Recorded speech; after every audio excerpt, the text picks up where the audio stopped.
Students, welcome to Kusum classes. तो बच्चों, आज के इस वीडियो में हम करेंगे क्लास 7 की मैथ एक्सरसाइज 1 का क्वेश्चन 5 करेंगे बच्चों हम। ठीक है, क्वेश्चन 4 तक हम कर चुके हैं। तो क्वेश्चन 5 देखिए बच्चों, हमारा क्या है। क्वेश्चन 5 में हमसे कहा जा रहा है कि एक संख्या रेखा पर बिंदु P Q R S T U, देखिए यह है ना P Q R S T U, ठीक है। ए और बी इस प्रकार है कि टी आर कहाँ पे, देखिए टी आर बराबर है एस आर के। टी आर मतलब ये दूरी बराबर है इसकी, ठीक है, बराबर है। टी आर बराबर है एस आर एस और एस क्यू, ठीक है। मतलब कि टी आर बराबर है आर एस और एस आर बराबर है एस क्यू, मतलब कि ये तीनों आपस में बराबर है। क्वेश्चन में ऐसा कहा जा रहा है, ठीक है। तथा ए पी बराबर है पी क्यू, ए पी बराबर है पी क्यू और पी क्यू बराबर है ओ बी के, ठीक है, सॉरी क्यू बी के, ये क्यू है, ठीक है, क्यू बी के। तो पी क्यू आर और एस से निरूपित परिमेय संख्याओं को लिखिए।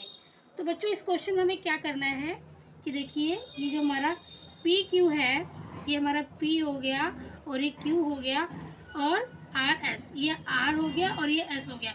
इस मतलब इसमें जो भी हमारी परिमेय संख्या निरूपित होंगी, जो भी हमारी परिमेय संख्या बन रही है, वो हमें क्या करना है, लिखना है, ठीक है। तो सबसे पहले क्वेश्चन में हमसे ये भी बोला है, देखिए कि टी आर बराबर है आर एस, मतलब टी आर बराबर है आर एस। क्वेश्चन में हमसे ये कहा जा रहा है कि ये जो है ना 2 से 3 के बीच में जितना भी ये गैप है ना, इनके बीच में क्या है, 3 हिस्से हैं, ठीक है, और ये बराबर है, मतलब कि यू एस बराबर है एस आर के और एस आर बराबर है टी आर के, मतलब कि 2 और -2 और -1 के बीच में 3 हिस्से हैं, ठीक है। अब क्वेश्चन समझ में आ गया आपको।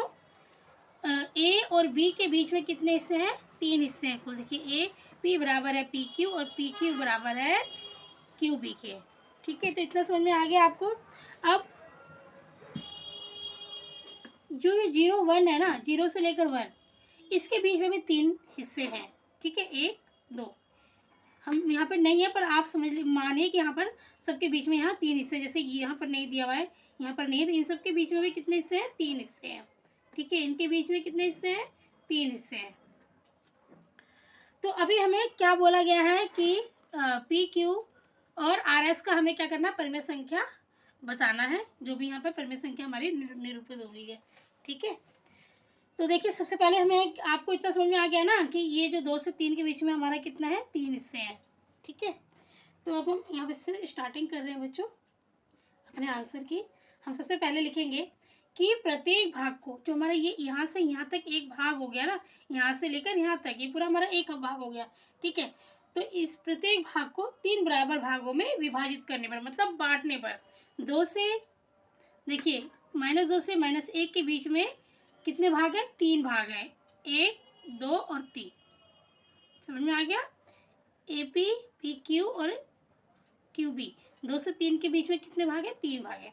तो हम यहाँ पे लिखेंगे कि प्रत्येक भाग को 3 बराबर भागों में विभाजित करने पर, ठीक है। अब देखिए सबसे पहले हमको ए का मान नहीं बोला है निकालने के लिए, फिर भी हम ए का मान निकाल रहे हैं यहाँ पर, ठीक है, ताकि आपको समझने में इजी हो जाए। तो सबसे पहले हम ए का मान निकालेंगे बच्चों। तो देखिए हम 0 से देखेंगे ए हमारा कितने नंबर पे आ रहा है। तो देखिए 1 2 3 4 5 6, ये हमारा कितने नंबर पे आ रहा है, 6 नंबर पे आ रहा है। दोबारा काउंट कीजिए, देखिए 0 से हमें गिनना है, देखिए 1 2 3 4 5 6, ठीक है, 6 नंबर पे आ रहा है। तो हम 6 बटे में कितने भाग हैं इसके, 3 भाग है, तो हम नीचे 3 से इसको भाग कर देंगे। तो 3 एकम 3, 3 दूनी 6, तो इसका मान हमारा कितना आ गया, 2, ठीक है। अब ये हो गया हमारा। अब हम इसका पी का मान निकालेंगे, ठीक है, ए के बाद क्या है, पी है, तो हम पी का मान निकालेंगे बच्चों। देखिए जब ये हमारा ए जो था हमारा छठे नंबर पे आ रहा था, तो पी हमारा 7वें नंबर पे आएगा, क्योंकि ए के बाद ही पी है। तो हम पी के लिए हम लिख देंगे 7 बटे में, अब आपको पता है कि एक भाग में कितने हिस्से हैं, 3 है, तो हमने 7/3 लिख दिया। अब ये तो आपस में भाग होगा नहीं, तो इसका हमारा पी का मान कितना आ जाएगा, 7/3 ही आ जाएगा। ठीक है, अब हमें क्यू का मान निकालना है।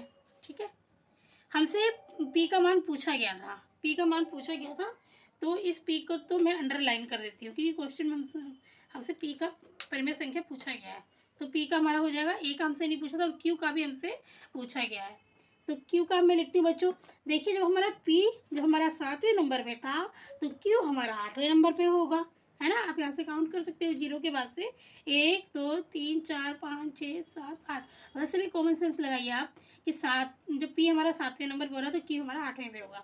तो हम यहाँ पे 8 और बटे में इसके हम 3 कर देंगे, क्योंकि हमारे जो प्रत्येक भाग है उसमें 3 हिस्से हैं। ठीक है, अब देखिए आपस में ना ये भी नहीं कटेगा, नहीं कटेगा, तो हमारा क्यू का मान कितना आ गया, 8/3। ठीक है, तो एक तो हमने मान ये भी निकाल लिया, हमने पी का मान निकाल लिया, क्यू का मान निकाल लिया। अब हम निकालेंगे बी का मान। ठीक है, बी का हमसे नहीं पूछा गया है, फिर भी हम बी का निकाल दे रहे हैं, निकाल लेते हैं। ठीक है, तो देखिए जब क्यू हमारा 8वें पे आ रहा है बच्चों, तो हमारा बी कितने पे आएगा, 9वें पे आएगा। 9/3, 3 से ही हम इसको भाग करेंगे। ठीक है, क्योंकि हमारा जो ये यहाँ से 2 से 3 तक जो एक भाग है ना, उसमें 3 हिस्से हैं, तो 3 एकम 3, 3 त्रिके 9, तो बी का मान हमारा कितना आया बच्चों, 3 आया है। ठीक है, अब हमारा हम इस पे आ गए। ठीक है, हम किस पे आ गए, अब हम आ गए टी पे। टी पर हम देखते हैं हमारी कौन सी परिमेय संख्या यहाँ पे आएगी। तो देखिए अब 0 से काउंट करेंगे, 1 2 3, तो हम यहाँ पे लिख देंगे 3। ठीक है ना, 3, और यहाँ से यहाँ तक 0 से लेकर ये -1 तक कितने भाग हैं, 3 भाग हैं। पता है ना आपको, एक हिस्से में 3 भाग है, तो हम यहाँ पे इसको 3 से भाग कर देंगे, तो 3 एकम 3, तो टी का मान कितना आ गया, 1 आ गया। ठीक है, अब निकालेंगे हम आर का मान। तो देखिए जब जो टी था हमारा तीसरे नंबर पे था, तो आर हमारा चौथे नंबर पे होगा, 4/3 कर देंगे, ये हमारा अब नहीं कटेगा, तो आर का मान हमारा 4/3 ही रहेगा। तो जो आर की जगह पे जो हमारा बच्चों परिमेय संख्या आएगी ना, वो कितनी आएगी, 4/3। ठीक है, अब हमें एस का निकालना है। एस बराबर में हमारा आर आया है बच्चों 4, ठीक है, चौथे नंबर पे, तो एस आएगा हमारा 5वें नंबर पे, 5/3। देखिए ये भी ऊपर नीचे आपस में नहीं कटेगा, तो हमारा ये एस का मान कितना हो गया, 5/3। तो मैं इसको भी राइट से अंडरलाइन कर देती हूँ। एक चीज़ और ध्यान देने वाली बात है बच्चों, देखिए अब हम ना 0 से इधर चल रहे हैं। ठीक है, हम 0 से इधर चल रहे हैं, तो इधर तो हमारी धनात्मक संख्याएं होती हैं, धनात्मक परिमेय संख्याएं होती हैं। ठीक है, लेकिन इधर हमारी क्या होती है, लेफ्ट में इधर हमारी ऋणात्मक होती है, इधर हमारी माइनस में चलती हैं, इधर हमारी प्लस में चलती है परिमेय संख्या। ठीक है, तो हमें इनके साथ माइनस भी लगाना पड़ेगा। देखिए अब मेरे को यहाँ पे माइनस लगाना था, ठीक है, मैंने माइनस नहीं लगाया, तो यहाँ पे -3 आएगा मेरा, टी यहाँ पे ना -3 आएगा, फिर इसका आंसर में भी -1 आएगा। इसी तरह ये आर जो है, ये आर जो है ये -4 आएगा बच्चों, यहाँ पे -4/3। एस भी -5/3 आएगा, माइनस जरूर आएगा, क्योंकि ये हमारा ऋणात्मक साइड में जो हमारा टी है, आर है, एस है, यू है, ये हमारी ऋणात्मक जो ऋणात्मक साइड है जो हमारी ना, उसकी संख्या है। ठीक है, उसके अल्फाबेट है। ओके, जो ऋणात्मक वाला हमारा हिस्सा है उसकी ये परिमेय संख्याएं हैं। ठीक है, तो धनात्मक और ऋणात्मक का मतलब तो आपको समझ में आता ही होगा। धनात्मक होता है हमारा प्लस वाला साइड, और ऋणात्मक होता है हमारा माइनस वाला। ठीक है, अब हमारा एस का आ गया, अब हम निकालेंगे यू का। देखिए एस पे भी मैं अंडरलाइन कर देती हूँ बच्चों, क्योंकि हमें एस का भी हमसे पूछा गया था। ठीक है, अब यू का मैं निकाल रही हूँ, यहाँ पे यू वाले स्थान पे जो भी हमारी परिमेय संख्या आएगी।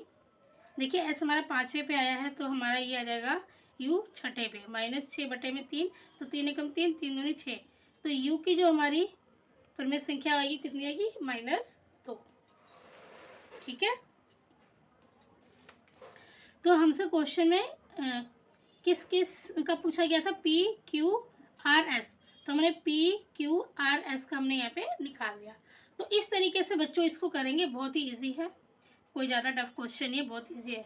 तो ज़रूर आपको ये समझ में आ गया होगा, और नहीं समझ में आया तो दोबारा वीडियो को ज़रूर रिपीट करके देखिए, आपको ज़रूर समझ में आ जाएगा। ठीक है बच्चों, और वीडियो अगर अच्छी लगी, क्वेश्चन समझ में आया है तो प्लीज़ वीडियो को लाइक सब्सक्राइब करके बेल आइकन पे प्रेस कर लीजिए, ताकि जब भी कोई वीडियो अपलोड होती है तो सबसे पहले उसका जो नोटिफिकेशन है बच्चों आपके पास पहुंच जाए। ठीक है बच्चों, धन्यवाद।